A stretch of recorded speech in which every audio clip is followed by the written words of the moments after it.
Jollymark CP 9000K plus. এটা power on off switch.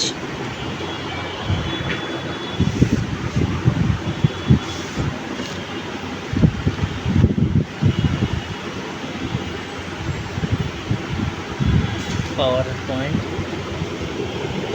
Network port.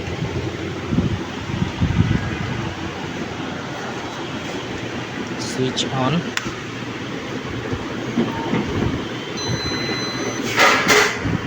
এখন সে কাগজ দেওয়ার জন্য বলতেছে। এখন আমরা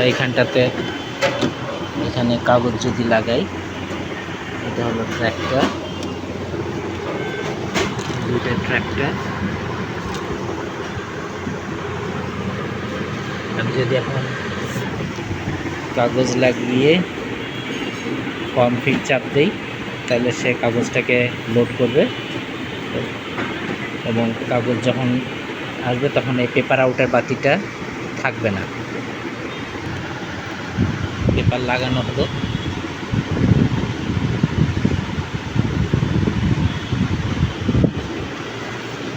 এখন আমি এখান থেকে ফর্ম ফিট কাগজ লোড দেওয়ার জন্য এখানে F বাটনটা প্রেস করব এবং দেখবেন পেপার আউট বাতিটা নিভে যাবে। এখন কাগজ লোড হয়েছে, চাপ দিলে অন দিলে অনলাইন সে প্রিন্ট হওয়ার জন্য রেডি।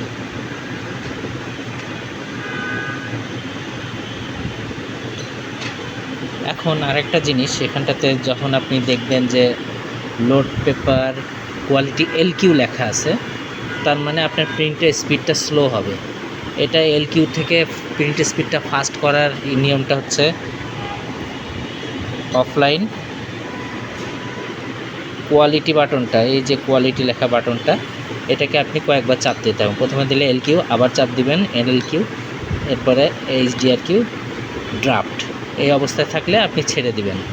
এখন আমি যদি অনলাইন চাপ দিই, তাহলে দেখবেন যে এই যে কোয়ালিটি ড্রাফট, নর্মাল এই ধরনের লেখা আসতেছে। এখন সে ফাস্ট প্রিন্ট করবে।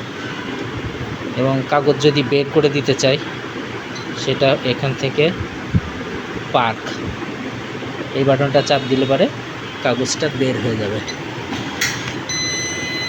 এই কাগজটা বের হয়ে গেল। আবার আমি F বাটনটা চাপ দিয়ে কাগজটাকে লোড করলাম, আবার এই পার্ক বাটনটাকে চাপ দিব, কাগজটা বের হয়ে যাবে। মোটামুটি এটা হলো পেপার লোডিং এবং প্রিন্টার রেডি আসা।